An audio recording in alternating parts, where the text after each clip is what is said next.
บายดีทุกคนสบายดีนี่คือภาพบรรยากาศงานสงกรานต์อยู่เมืองวิลาบุรีเด้อพอดีเดินผ่านมาก็เลยพออยากถ่ายคลิปหนุ่มสาวๆกำลังสนุกสนานนะทุกคนเราบาดน้ำกัน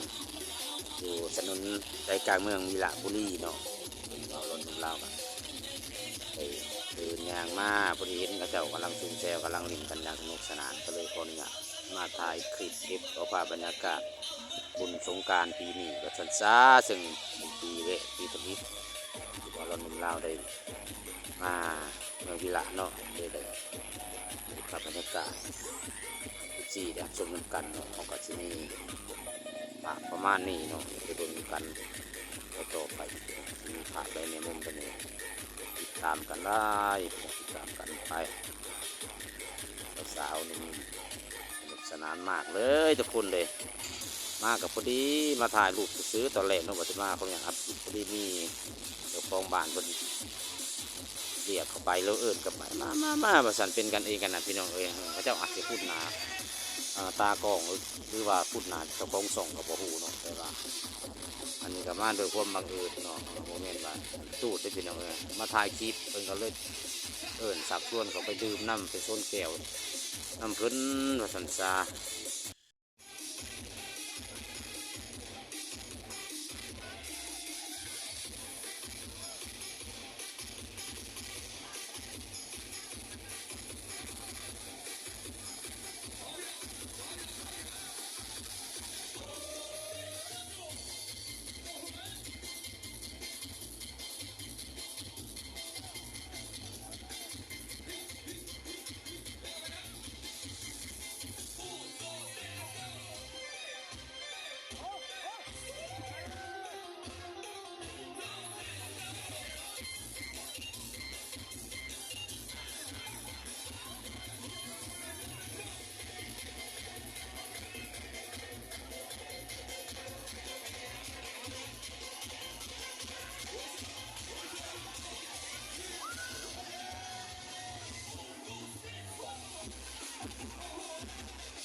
บรรยากาศยำคำแรงๆเนาะอยู่วิลาบุรีกับสิบบ้านในตะกนแต่ว่านุ่มสาวเขาเจ้ากันยังปาร์ตี้กัน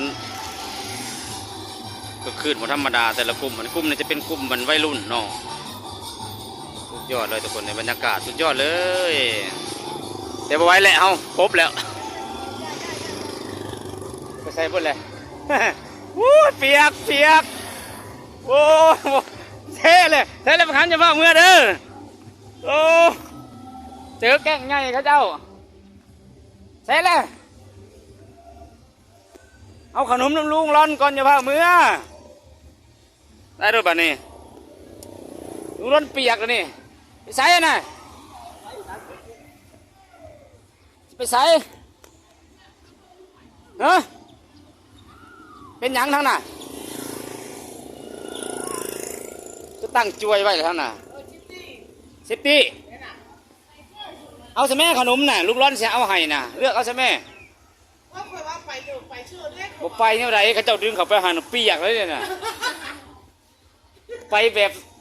บบซุ่มเขาเจ้าดึงเขาไปปฏิปทาเอาบรรยากาศเขาเจ้าดึงเขาไปห้อยมอนเขาเจ้าตัววะ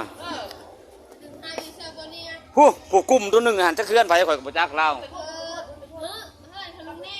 บ่แล้วเขาเจ้าสิคุณดาวของนี่ได้แล้วข่อยกับจักไปผัดโอ้ยจะพาเมื่อผัดว่ะ